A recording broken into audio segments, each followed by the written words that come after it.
makina nito ay D3 na may lakas na 7 horsepower at may 296cc.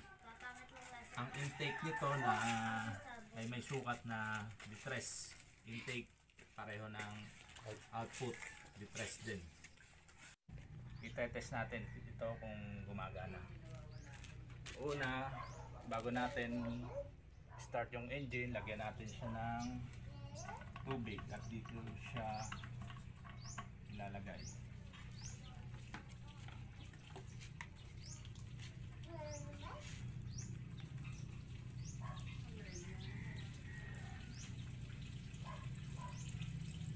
Take note guys na kailangan muna mapuno siya bago natin i-start.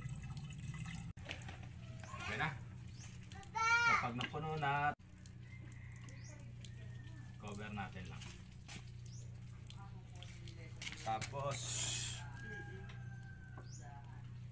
turn the fuel on. Tapos depress the compression lever.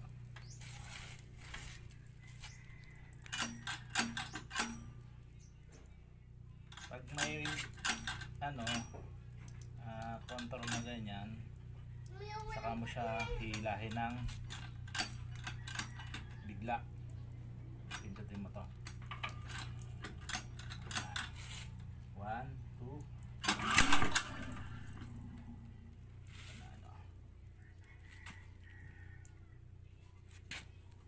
Start. Alimutan natin yung ibaba nyo lang hanggang sa dulo. Start.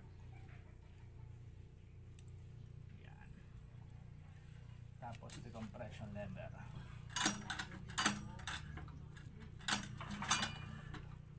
Yan. 1, 2, 3.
Guys, kailangan nyo munang ibalik siya dito dahan-dahan hanggang sa humina yung andar na makina at hindi na siya mag pump, mamamatay na siya.